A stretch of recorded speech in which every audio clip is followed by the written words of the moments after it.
खो गए हम, वो लम्हे वो रातें।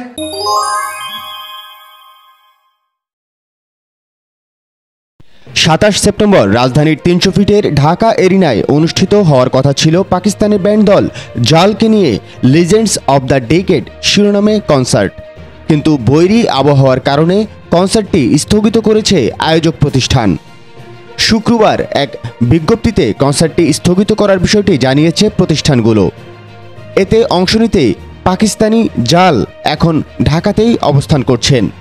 কথা ছিল কনসার্টে ব্যান্ডটি তাদের জনপ্রিয় আজাদ অ্যালবামের 20 বছর পূর্তি উদযাপন করবে।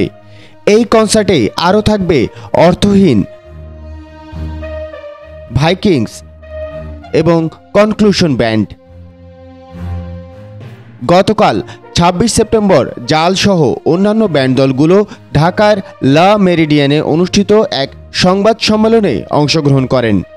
এখানে উপস্থিত ছিলেন জাল ব্যান্ডের ভোকালিস্ট গওহর মুমতাজ, ব্যান্ড অর্থহীনের ভোকালিস্ট সাইদুস সুমন এবং ভাইকিংসের ভোকালিস্ট তন্ময় তানসেন। ভাইকিংসের 27 বছর পূর্তি উপলক্ষে দলটির পক্ষ থেকে ভাইকিংসের জার্সি উপহার দেয়া হয় Gauhar মুমতাজকে।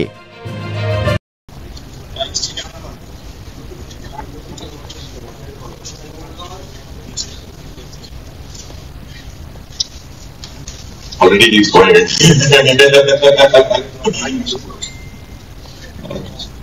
Yes, all of it. Yes. This is the thing. Clap.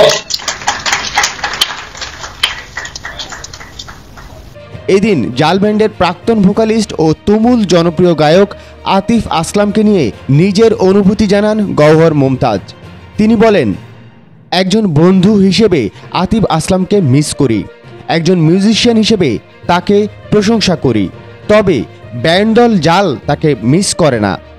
একটি ব্যান্ড দলে নতুনরা আসবে, পুরাতনরা চলে যাবেন, এটাই স্বাভাবিক।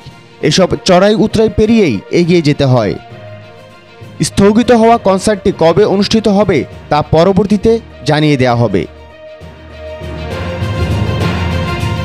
ना मैं जानो ना तू जाने, कैसा है ये आलम कोई न जाने, क्यों है ये तन्हाई, कैसी है ये रुसवाई, गुम हो गए क्यों,